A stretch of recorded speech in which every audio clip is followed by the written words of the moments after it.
Assalamualaikum warahmatullahi wabarakatuh and good morning class. How are you today? I hope you're doing great. And if you don't, I hope you get better. It's Miss Bella again, and today we are going to continue with module 2D. Let's get started.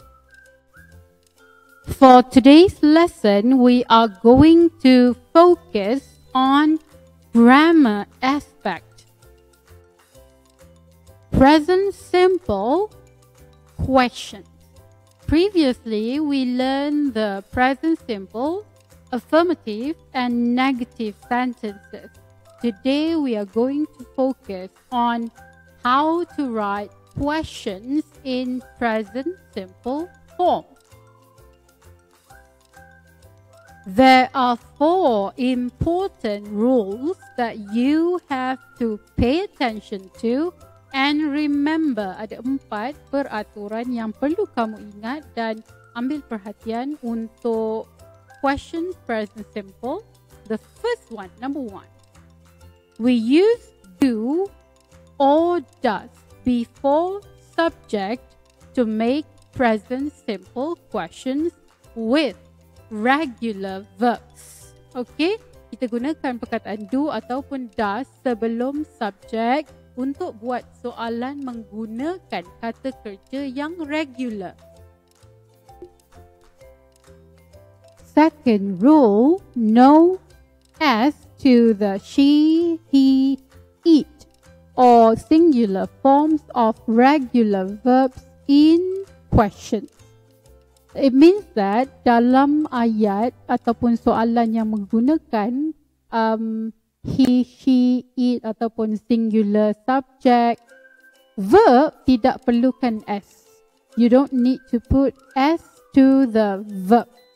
In questions that use the subject she, he, it or any other singular noun. Okay?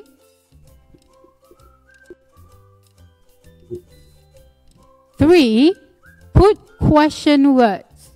Question words, for example, where, what, who, when, and the others at the beginning of the question. Kalau ada kata tanya, letakkan di permulaan, beginning of the question. Last rule, rule number 4, use forms of do in short answers.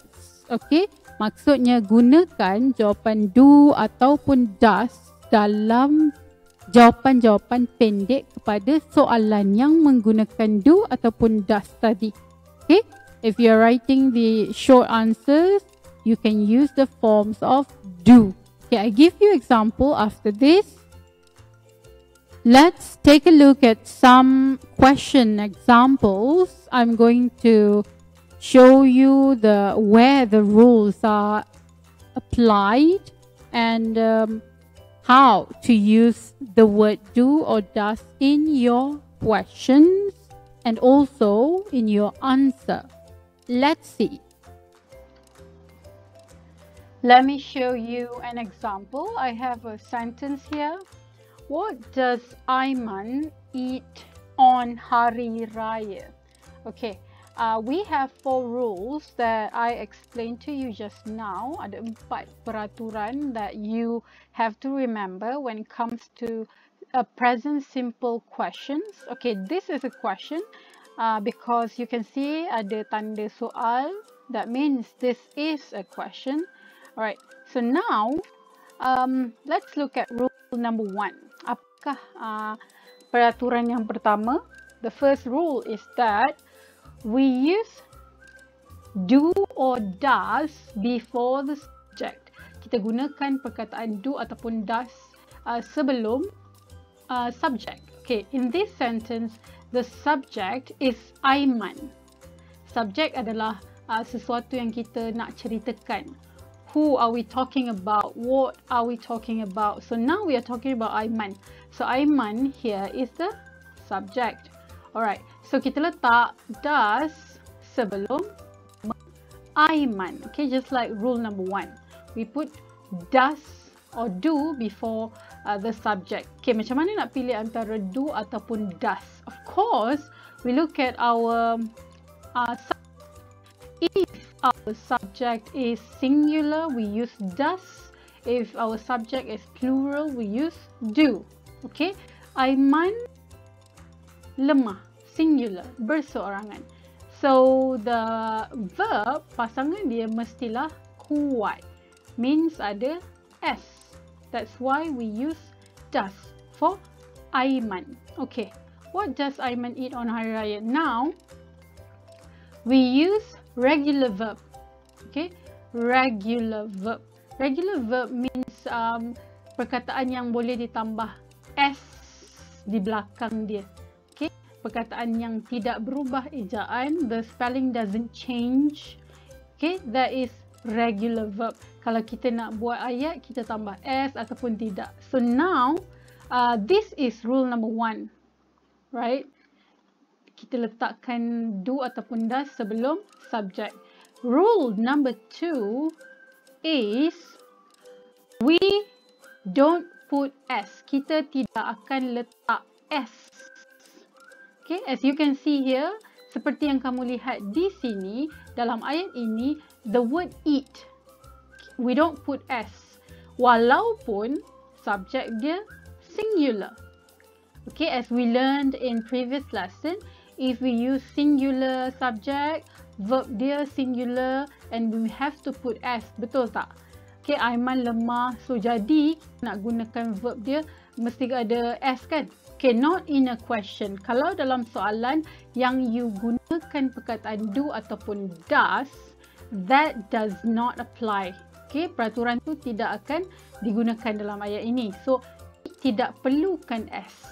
Okay, kalau ada perkataan do ataupun does dalam soalan you, perkataan verb yang seterusnya yang kamu guna tidak perlukan s.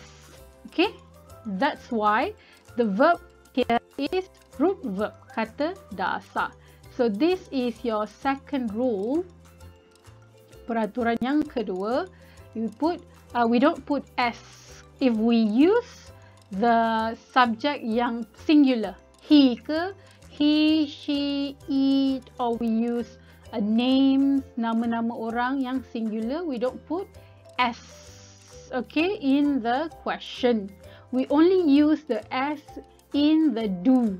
Kita cuma guna s dalam perkataan do sahaja for question, untuk soalan yang menggunakan do ataupun does. Alright, rule number 3, peraturan yang ketiga here. Okay, you can go back and look at what is the third rule. Peraturan ketiga is that the question words, perkataan-perkataan yang berunsurkan soalan, what, where, who, when, okay, five wives, one husband. Ingat tak, five wives, one husband. Soal kata tanya, okay, kata tanya. We use that in the beginning, di permulaan ayat. Okay, don't put this word at the end of the sentence. Jangan guna perkataan ini di hujung ayat. Okay, so when you write or you want to complete a sentence, pay attention to these things. 3 rules especially, you have to pay attention. Okay, I'm going to give you another example.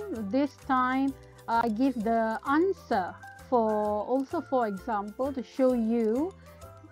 Q means question and A means answer. Question, soalan, A answer, jawapan. Okay, do you like beef rendang?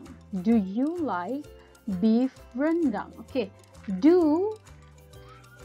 Rule number 1, peraturan yang pertama tadi, kita gunakan do di hadapan ayat. Before the subject, kita guna sebelum subject. Subject dia apa? What is the subject here? The subject is you. Okay, anda ataupun kamu yang kita sedang tanya, who we are asking this question to. So we use the verb after the subject, and then the verb here kita tak ada letak s. Of course we don't put s here because we use the subject you. You adalah special, and special we use the plural form of verb, ataupun kalau special verb dia mestilah lemah, sebab special, perkataan special kita anggap sebagai kuat. Okay, you like beef rendang? Kamu suka tak rendang daging? Okay, this is a question. The answer is yes, I do. Okay, this is based on rule number 4. Okay, rule number 4, you use the word do in short answers. Dalam jawapan yang pendek, gunakan do ataupun does. Of course, according to the subject. Ikut subject. Kalau subject singular, kita guna does. Kalau subject plural, you use do. Okay, yes, I do. Okay, based on the question.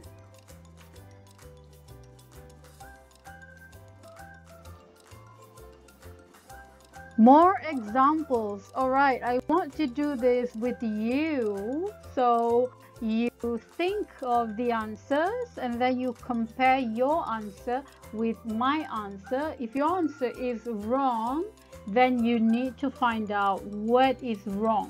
Something is wrong with your understanding. If your answer is right and correct, that means you already fully understand this, and that's very good.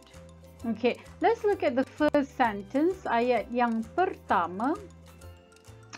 Okay, who, I don't put the answer yet, do or does, she invites to her house. Okay, remember, we use do or does, but it must depend on our subject.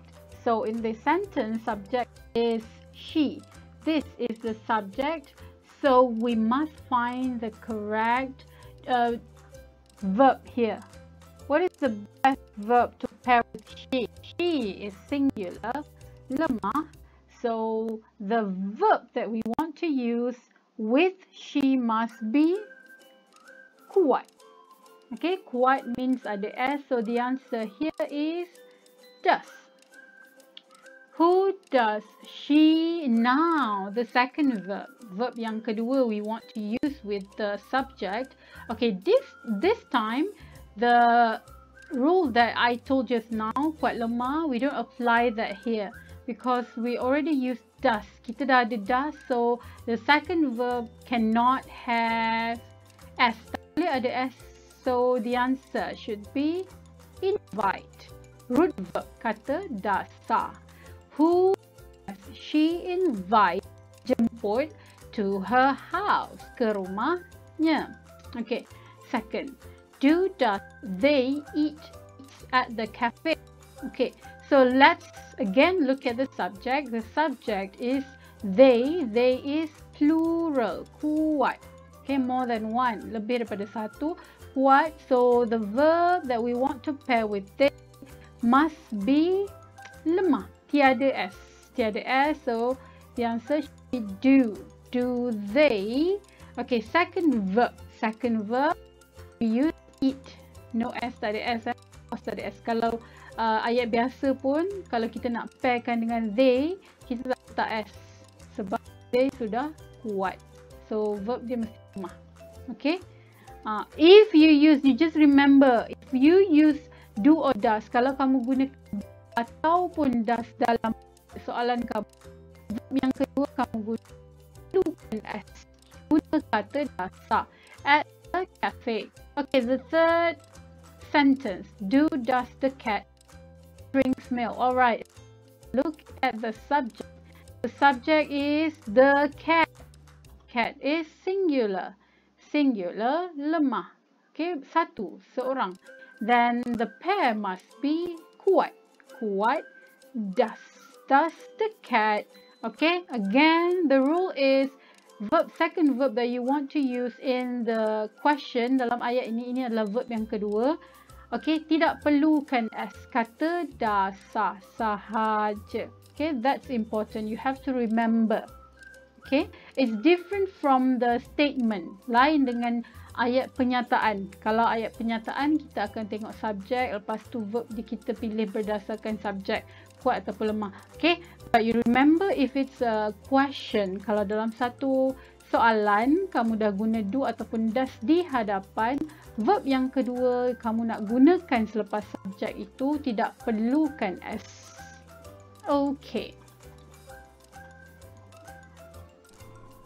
Okay class, thank you for watching and see you next time.